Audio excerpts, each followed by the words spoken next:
Kita boleh kelahi istilah ilmu Cheng Ho ya, kalau kita kelahi di kamar tidur, di WC, ruang tamu jangan, ruang makan jangan, ngono-ngono, neng ojo ngono gitu loh. 4 pesanan Cheng Ho, kalau kita pegang 4 pesanan, insya Allah pasti kita dapat kemudahan dimanapun, dapat mujizat. Pertama, mulut akhlak. Kedua, mata ada orang, jangan mengecilkan orang. Ketiga, hati ada kasih. Keempat, langkah ada amal. 4 ilmu ini saya kira, karena jangan lupa kita punya panglima adalah fasta betul. Niatnya adalah fasta betul. Berlomba-lomba kerja kebajikan, kebaikan. Saya yakin kebaikan-kebajikan itu adalah makanan Tuhan. Kebaikan itu Tuhan tidak minta pada manusia apa-apa.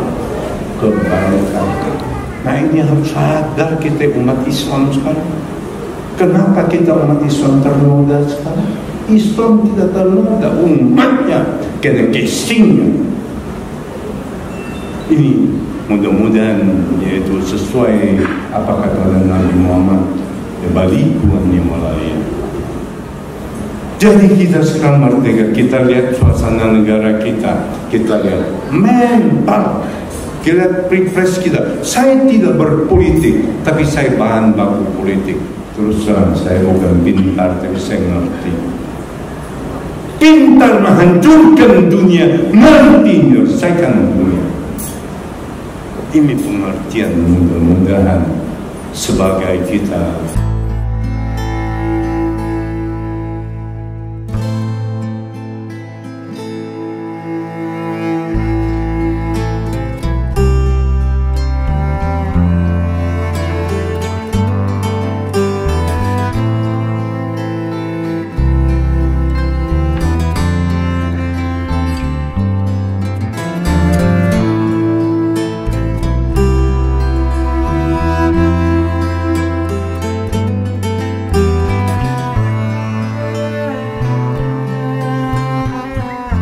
Spiritual Isra Mi'raj sebagai tuntunan umatnya, termasuk para pemimpin yang melaksanakan amanat tugas kemanusiaan, diharap mampu memberi suri tauladan sebagai tiket ke surga bagi segenap rakyat semesta atas nama Negara Kesatuan Republik Indonesia. Peran serta Haji Muhammad Yosutomo, seorang pengusaha sukses sekaligus bersandang tokoh kebangsaan dari Kalimantan Timur, berniat semata karena ilahi mendirikan Masjid Cheng Ho di Pantai Lamaru, Balikpapan untuk dijadikan media ibadah serta konsistensi dalam misi membumikan syiar ikhtibar, mengajak seluruh kaum muslimin muslimat, mukminin mukminat untuk mengenang, menghikmai, menghayati saat mana Rasulullah melaksanakan Isra dan Mi'raj sudah bisa dipastikan menjadi manfaat mendalam hingga ke dasar kalbu yang perlu disikapi bagi setiap pengikutnya. 2 pilihan perbuatan baik dan buruk, melakukan atau meninggalkan, semua tergantung sejauh mana tebal atau tipisnya keimanan seseorang. Dalam menghadapi kehidupan di dunia selalu dihadapkan dengan berbagai macam ujian yang bersifat kesenangan atau kesulitan, suka atau duka, bahagia atau derita, menjadi ilustrasi dari masa ke masa sejak Nabi Adam diturunkan dari surga ke dunia, diharuskan menjalani sanksi satu kesalahan hingga anak cucu keturunan dalam bayang-bayang janji iblis yang selalu ingin menyesatkan keimanan manusia untuk memadati alam neraka, merasakan siksaan maha kejam dan maha pedih. Apabila kita selaku umat Rasulullah sampai salah memilih, maka resiko penyesalan dibalut kerugian harus diterima, menikmati keindahan surgawi atau merasakan siksaan tanpa batas, dilumat kejamnya jilatan api neraka jahanam. Isra dan Mi'raj adalah sebuah perjalanan spiritual yang luar biasa bagi Rasulullah, serupa perjalanan keilmuan dan penampakan mentalitas tingkat tinggi bagi Rasulullah dalam bersikap dan menyikapi ketika berhadapan dengan bermacam-macam sifat tata laku manusia pada saat berdakwah menyiarkan agama Islam, sehingga lewat jalur khusus Allah memberikan waktu tersendiri bagi Rasulullah untuk menyaksikan beragam rupa sifat tata laku manusia yang akan ditemui. Syekh Najmuddin Al-Ghaiti dalam kitab Dardir Mirajnya menuturkan sejarah saat Rasulullah sedang melakukan perjalanan dari Mekah ke Baitul Maqdis. Rasulullah agak terkejut melihat pemandangan yang begitu nyata dan jelas saat Isra Mi'raj. Ada 11 catatan yang menjadi penting diperuntukkan kepada segenap pengikutnya umat muslimin muslimat sebagai berikut. 1. Rasulullah menyaksikan golongan ini kerap memanen tanaman yang baru saja ditanam, begitu cepat tumbuh kembali. Hasil panen mereka begitu melimpah ruah. Sebagai jawaban nyata disebabkan mereka selalu konsisten untuk menginfakkan sebagian hartanya, mencari keberkahan dan keridhaan semata karena Allah. 2. Ketika Rasulullah berjalan pada suatu tempat mencium bau harum laksana 1000 wangi bunga, Jibril menjelaskan mereka adalah keluarga besar Masyito yang dimasak hidup-hidup oleh kekejaman Fir'aun karena tidak mau mengakuinya bahwa Fir'aun sebagai Tuhan yang agung. 3. Di hari pembalasan kelak, Rasulullah menyaksikan sekelompok manusia yang kepalanya pecah kemudian utuh kembali berkali-kali terjadi dan berulang. Rasulullah merasakan iba hatinya bagaimana untuk memberikan pertolongan. Namun Jibril menjelaskan bahwa mereka yang memiliki kepala tapi berat untuk melaksanakan sholat fardu, itulah siksaan pedih lagi menyakitkan bagi siapa saja yang malas melaksanakan sholat fardu. 4. Rasulullah menyaksikan beberapa orang yang memakan pohon dari atau pohon kering dan berduri, jakum, tumbuhan yang rasanya pahit dan batu yang panas. Jibril menjelaskan bahwa mereka orang-orang yang telah diberi kelimpahan rezeki namun tidak mau sedikit pun untuk bersedekah.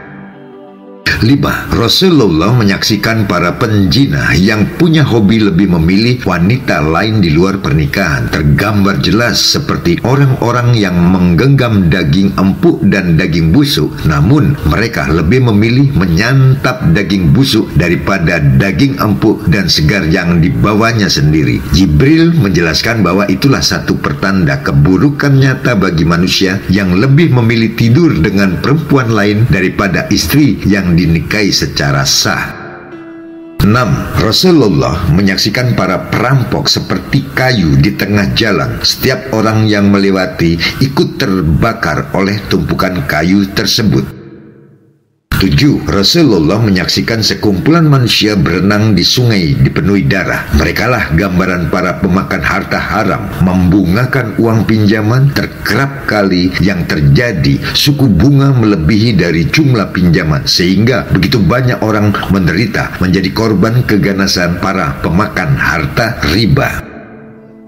8. Rasulullah menyaksikan golongan manusia merasa kesakitan sambil memikul kayu yang terbakar di pundak yang kian berat bebannya. Jibril menjelaskan mereka adalah golongan manusia yang haus jabatan dan kekuasaan, serakah dalam kehartaan, menghalalkan segala cara seakan keduniawian menjadi Tuhan bagi mereka, tanpa peduli menyengsarakan rakyatnya, membuat negara tidak pernah mencapai kemakmuran semesta dalam keadilan sosial bagi seluruh rakyat.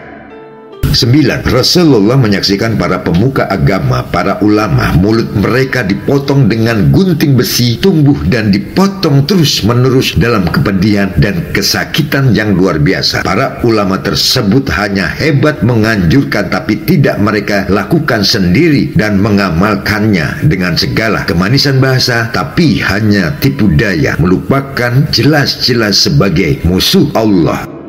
10. Rasulullah menyaksikan golongan manusia berkuku panjang dari tembaga. Mereka dengan brutal mencakar-cakar mulut dan muka sendiri hingga koyak-moyak berlumur darah. Betapa sangat mengerikan. Jibril menjelaskan mereka golongan manusia yang suka mengumpat, menghujat, mencaci maki dengan segala kebencian, dipenuhi rasa dendam melebihi kewajaran.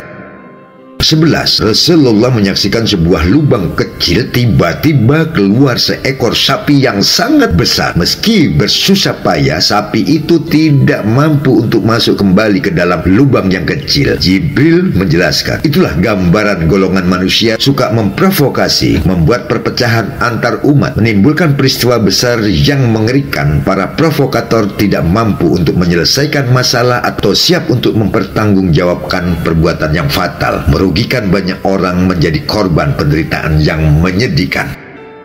Dari Masjid Cengho di Pantai Lamaru, Balikpapan, Haji Muhammad Yosutomo selaku pendiri dan pembina pengajian dan peringatan Isra Mi'raj 2024 atas nama keluarga besar pengelola Pantai Lamaru, Balikpapan, Yayasan Pendidikan Fastabiqul Khairat Samarinda, Yayasan Haji Muhammad Cengho Indonesia, Forum Kebangsaan Kalimantan Timur mengucapkan, semoga kehikmahan Isra Mi'raj menjadikan Indonesia yang beragama dan beradab, dan diharapkan akan muncul seorang pemimpin tertinggi untuk membawa Indonesia dalam kemajuan kualitas mentalitas bersama berfalsafahkan Pancasila, harmoni negeriku.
Terima kasih.